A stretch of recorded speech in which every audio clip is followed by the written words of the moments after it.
I know you have a way to make him stop hitting me. You have to tell me. If you don't, I'll expose Richard's past. I was stunned. What did he do? According to her, when Richard first started his business, he smuggled illegal goods. If she reports him to the police, he will definitely be arrested. I don't know if I should believe her. If she really has any evidence, why didn't she report Richard? In our past life, when she suffered so much, Emily explained that when she and Richard divorced, he has already dealt with this issue. I recalled the timeline. What Emily said for Richard's sake. I sighed and told her, if you want to get rid of Ethan, there's only one way. Go to the police station and report there is a body buried under the persimmon tree at the Walker house. In my previous life, when I finally couldn't take Ethan's beating anymore and tried to divorce him, I went to his office and overheard something shocking. Everyone there calls him by a different name, Mark Zhang. That's when I knew the truth. Ethan didn't get into college on his own. His father used his position to steal Mark Zhang's position and asked Ethan to take his place. Mark is also from our village. He has no parents and disappeared 3 years ago. After understanding this, I overheard Ethan's conversation and his father. Mark discovered the truth when Ethan was a junior and faced them. They killed him and buried him under the persimmon tree in the yard. I want to call the police, but they found out about my plan. At the time, Ethan was a senior. Ever since I showed up at his workplace, maybe he needs to protect the image of his beloved wife, or maybe he has other reasons. But then he stopped hitting me.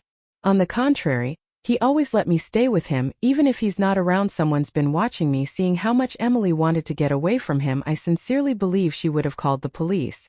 But what I didn't expect was, instead of reporting him, she told Ethan everything. 2 days later, she came and said, our mother is sick. I need to take her to the hospital. I got in the car with her.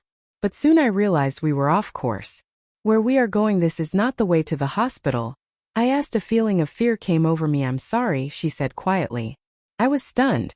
What do you mean? The car is parked in front of a dilapidated shed in a deserted place. When Ethan came out, I understand everything. I looked at Emily in disbelief. You didn't call the police? She pouted and said, if I did that, he would be locked up. I just don't want him to keep hitting me. I don't want to lose him. You are crazy. I never thought she would fall to this level. Just to keep my position, she's willing to do this. You betrayed me, I said, shaking with anger. She looked at me innocently. You tell me this first. Don't worry. Ethan just wants to chat. I snapped. Do you really believe he's killed people before? Emily shrugged like it was no big deal. At that moment, I realized how terrible she was. The door creaked open. Even if I tried to run, I couldn't overpower a man. I was dragged out of the car and forced into the shed. The room is full of tools. Ethan grabbed my face. His expression twisted with anger. How do you know my secret? I was shaking with fear. I don't laugh. No matter how you found it. You don't want to leave here today.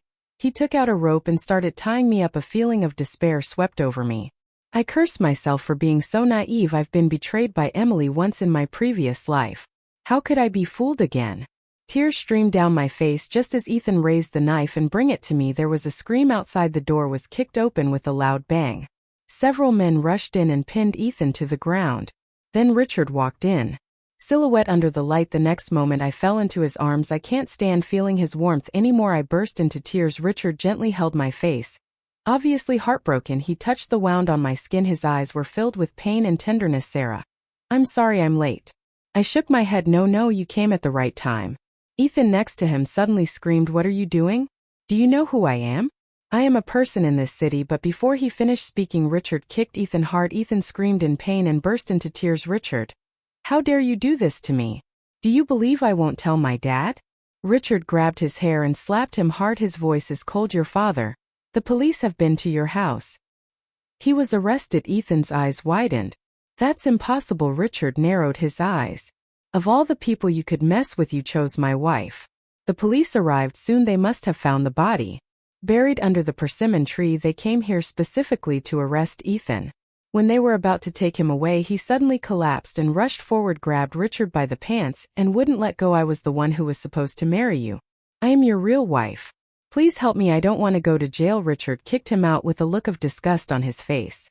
What the hell are you talking about? My wife is Sarah. You ruined your wedding. You can only blame yourself, but I regret it now. You didn't even register your marriage. You liked me first, didn't you? I was wrong. I will never do those things again. I will take good care of your mother and your sister. Just be with me. He talks nonsense like a madman, but Richard's expression didn't flicker. Get out of here. Don't show up in front of me again. Emily was eventually taken away. Richard, take me home. He remained silent all the way. His face frozen with anger. As soon as we got home, I'm about to get off when he held me in his arms. His friends immediately started making fun of us. I blushed, bury my face in his chest. A minute later, I was pressed against the mattress. Richard hovered over me but took no further action. Instead, he looked at me eagerly. Sarah, what happened? When Emily came to me, I feel something is wrong, so I secretly sent Abby to tell Richard everything, including the truth about the corpse under the persimmon tree. Richard knows a lot of people and has a lot of connections. Soon after, one of them reported they have seen me get on board heading up the mountain. That's how he found me and rescued me in time, but he still didn't understand how I knew that. Ethan's secret, or why Emily would say something so strange. I know I can't lie to him. He is so sharp. So I told him everything. My voice was shaking by the end. Believe me or not, I do live two lives. It feels like a dream, but it's real. When I finished speaking, he held me tightly in his arms. I can feel him shaking. I stroked his back gently. What am I asking? How could he do this to you? He whispered. How could he hurt you twice? I just realized he's mad because Emily tried to hurt me again. I don't understand either. I whispered. Emily was always so cute when we were little. Whenever she gets something good, she always shares with me. In our last life, even though Ethan is the son of the village chief, he is ugly. The chief is famous for his integrity and poverty. Their family conditions are worse than ours. They even had to borrow money to pay the bride price. When I'm sick, he gets sick too. If I sprained my ankle, he would hold his foot and say, Sarah, I think my injury is more serious. Maybe it was those memories that made me tell Richard all I know. Richard stared at me with eyes full of sadness. So I didn't treat you well in my previous life? Not entirely, I said. In that life, we were basically strangers. You have no reason to be nice to me. I reached out and patted his head. For some reason, he began to feel more and more like a big dog. I don't even know this life. You'll still be the richest man in the country. Stay with me, I said in a teasing tone. Richard lowered his head and gently kissed my hand. I'll try. Don't worry. I will never let go of anyone who hurt you. I nodded, then hesitated before asking, is what Emily said to you true? He sighed and patted my forehead gently. When you care too much, you think too much. I am a law-abiding citizen. I finally breathed a sigh of relief. As long as he's safe. Less than 2 months, news came from the prison that Ethan was dead. They said he slipped and hit his head, but the fact is he defended the wrong man in prison and was beaten to death by a group of prisoners. I asked Richard if this was his thing. He smiled and shook his head. I told you I'm a law-abiding citizen. I just happened to visit some old friends before he was locked up. I heard Richard once had a friend jailed for accidental homicide. At that time, the prison system is not that strict. It's not uncommon for people to die in there. Since Emily not actually involved in Ethan's criminal behavior, her sentence was lighter, but even in the detention center, she suffered a lot. When she was finally released, she's a completely changed person. Mental instability and loss of touch with reality. One moment she'll say she's a billionaire's wife, next she claims she was the mayor's wife. Her family realized she was not well. She was admitted to a mental hospital. This time she asked me to go see her. I pretended not to hear. A few days later, she jumped from the hospital building. They said that before she died. She kept mumbling, let's do it again. Life goes on peacefully and steadily. Not long after, Abby and I both graduated from college.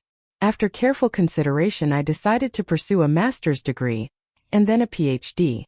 Richard said he supports me, at least that's what he claimed.